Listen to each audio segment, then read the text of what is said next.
Bonjour et bienvenue dans cette nouvelle chronique taraborienne où nous allons continuer de disséquer ensemble le scénario L'affaire du poudrier de cristal. Alors je vais passer un petit peu plus vite sur les scènes qui suivent, parce que le principe est le même que la scène concernant la piste de Sonia. Donc la deuxième victime, Irvine Bradshaw, qui était donc mécanicien auprès d'un garage. Bon bah cette piste-ci, en fait, les aventuriers vont avoir beaucoup de mal à dialoguer avec le propriétaire du garage, qui a pas envie qu'il y ait de la mauvaise publicité autour de son affaire, et qui va à peine daigner leur parler en disant qu'il a déjà tout raconté à la police. Mais finalement, en quittant les lieux, l'un des mécaniciens va se glisser jusqu'au groupe d'investigateurs pour leur donner un petit rendez-vous le soir même à 23 heures à la taverne, qui est un petit speakeasy du centre-ville. Le soir venu, les personnages vont se rendre sur place et là, ils vont apprendre qu'en réalité, ce mécanicien n'a pas été entendu par la police, car lorsque les policiers sont venus interroger les collègues de travail d'Irvine, il était lui-même arrêté en arrêt maladie. Et il va raconter que le soir du crime, malgré donc sa grippe, il avait souhaité aller donner un coup de main à son ami Irvine, qui faisait des heures supplémentaires sur le réglage d'un moteur d'un véhicule qui devait être livré dès le lendemain. Et lorsqu'il est arrivé sur place, la station, enfin le garage était complètement désertique, avec une voiture quand même, le moteur encore tournant et une porte ouverte garée devant, juste à côté des pompes, devant le garage. Il s'est avancé et là il a pu voir un individu vêtu avec des vêtements plutôt upper class, qui lui tournait le dos donc, et qui frappait à coups de clé à molette son ami. Malheureusement, le mécanicien en fait a pris peur et il a pris ses jambes à son cou et a fui. C'est d'ailleurs une scène plutôt axée sur le drama, où le maître de jeu va devoir un petit peu essayer de rendre le côté, cette espèce de perte de culpabilité en fait du copain qui s'est barré, qui en plus n'a même pas pensé à relever le numéro de la plaque d'immatriculation de la voiture, tant il avait eu peur.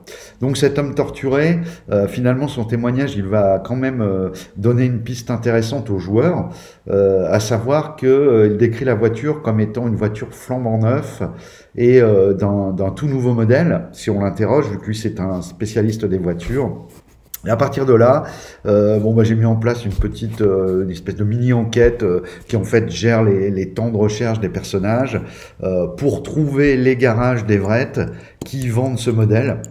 Donc ce modèle, c'est la nouvelle Ford Chevrolet Superior Roadster qui vient de sortir cette année en 1923, et donc le constructeur a essayé de la placer auprès de plein de lieux de vente, mais il y en a que 4 en fait à Everett qui vendent ce genre de véhicule, et parmi ces 4, il y a celui où Arnold Saunders, notre ami le juge devenu psychopathe depuis l'absorption des poudres hallucinogènes et des suggestions du sorcier Abzo, s'est acheté ce véhicule. Donc c'est encore une piste qui permettra aux investigateurs de remonter jusqu'à la demeure d'Everett, et tout d'abord d'ailleurs avec son nom jusqu'au tribunal, où ils pourront, ce sera l'objet d'une autre scène, recueillir un petit peu les témoignages des collègues de Saunders. Et là, ils vont apprendre que certains de ses collègues, alors pas tous,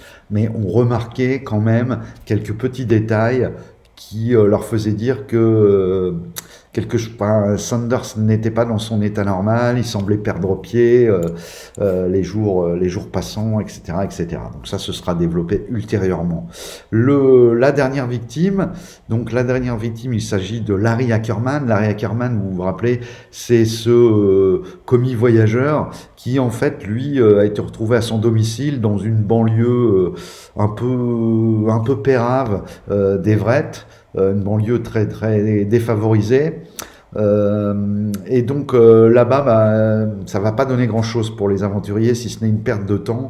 En fin de compte, ils vont s'apercevoir d'abord que c'est un lieu très très très vraiment une banlieue difficile, et ils vont tomber sur la voisine de palier en fait de la Réa Ackerman, qui est une femme alcoolique qui se laisse un peu aller, voilà, un peu dépravée, et qui était secrètement amoureuse d'Ackerman. Mais ça ne va pas fournir d'énigmes, d'indices, pardon, aux investigateurs. L'événement suivant, ben, ce sera la coupure de presse qui va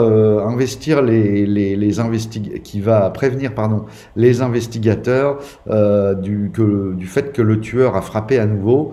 Alors ça par contre je peux vous la lire, c'est plutôt intéressant, enfin c'est plutôt rigolo. Le tueur frappe à nouveau, bulletin d'Everett du 12-03-1923. Quelques jours à peine après l'horrible crime survenu dans le quartier défavorisé de Water Street, où un commis voyageur avait été retrouvé sauvagement assassiné, le tueur en série qui sévit à Everett frappe une nouvelle fois. Cette fois-ci, il s'en prend à Elizabeth Gardner, une femme de 40 ans qui appartenait à l'orchestre municipal. Dans le courant de la nuit précédente, le psychopathe s'est introduit chez la victime, vraisemblablement en la suivant dans le hall d'entrée de son immeuble, alors qu'elle rentrait d'une séance de répétition. Une fois chez elle, le meurtrier lui a sectionné les tendons et l'a laissé se vider de son sang sur le tapis. La police a pu reconnaître la marque du tueur qui signe tous ses crimes en pratiquant une macabre mise en scène qui s'apparente à celle d'un rituel. Comme les victimes précédentes, la pauvre femme a été retrouvée dénudée et allongée sur le dos, les bras en croix, à l'intérieur d'un cercle tracé avec son propre sang. Pour Walter Cotteret, l'inspecteur en charge de l'enquête, ce nouvel assassinat n'est certainement pas le dernier auquel la population va devoir faire face.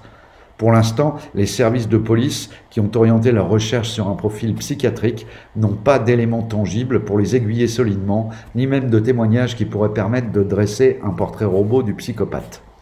Alors, il n'y a pas d'indice dans cette scène, et encore une fois, ça va être une scène plutôt orientée sur la psychologie, le drama.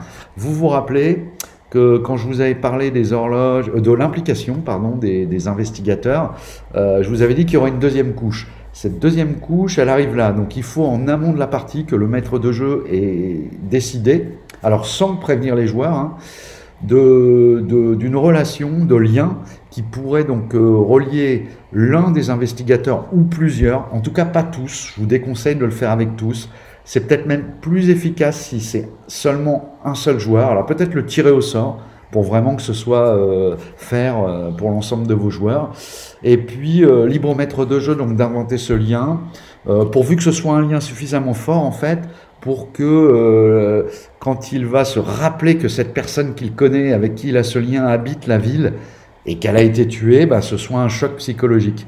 Du coup, le personnage en question ou les personnages devront réussir un test de santé mentale.